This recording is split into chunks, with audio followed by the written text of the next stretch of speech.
And so I'm really happy to hear your perspective on that. How do the laws become things that you use versus getting lost in what we just said of losing your soul in power now driving you? Because I almost feel like when you start using the laws, you end up feeling a sense of power, and then that power can consume you often. It can become toxic. Some people start that way. They start with an agenda and they utilize the powers wrongly. But what to speak of someone who starts off in a more noble cause, but then now the laws are using them versus them using the Well, you have laws? to understand there's an offensive and a defensive side to the laws, okay? And I always tell people who have these kind of compunctions about crush your enemy totally. I don't want to do that. Well, neither do I.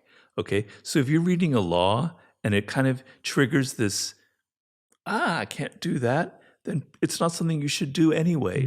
It's not gonna fit your way of doing it. You have a certain style, a certain belief system, certain values. I'm not telling you to go outside your values. But look at that law, which is probably the ugliest in the whole book, crush your enemy totally, and understand that in the business world, that law prevails 95% of the time. When a company like Google or any tech company has an enemy, their goal is to get rid of them completely, to buy them out so they have no competitors, right? Look at Amazon, but even smaller businesses dealing with rivals. It's a dynamic in the business world. So you need to be aware of it and not be naive. You don't have to practice it, but you need to be aware of it. Other laws are just simply trying to show you we're animals that kind of base our opinions a lot on what we see and perceive. We don't often think too deeply. We kind of take people based on their appearances. So there's a law of power in there called always say less than necessary, very kind of common sense law. And the idea is that if you're in a meeting with people, that man or woman who talks less generally has an aura of power, particularly a boss. They seem enigmatic, mysterious. And when they do something, say something, everybody's hanging on their words. What did that mean? What did it say? Whereas people who talk a lot give the impression that they're weak. They signal weakness. They can't control themselves. So they can't control themselves. How can they control anything in the business world, right?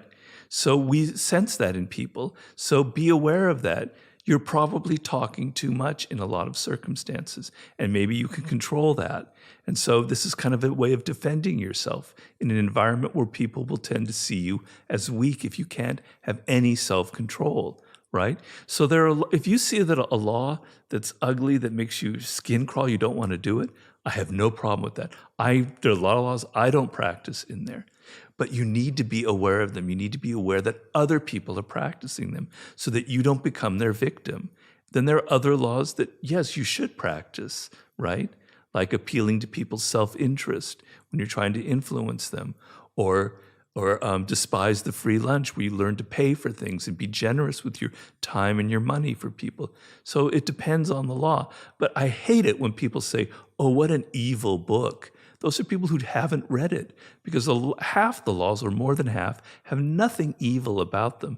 And the other half are about opening your eyes. I never say you have to practice this. I'm just making you aware of reality of what goes on in the world. Is it possible to, and I agree with you fully, I think if you read the book, you can't see it as an evil book or a controlling or manipulative book at all. And you can tell clearly it's not your intention, it's not who you are. Like,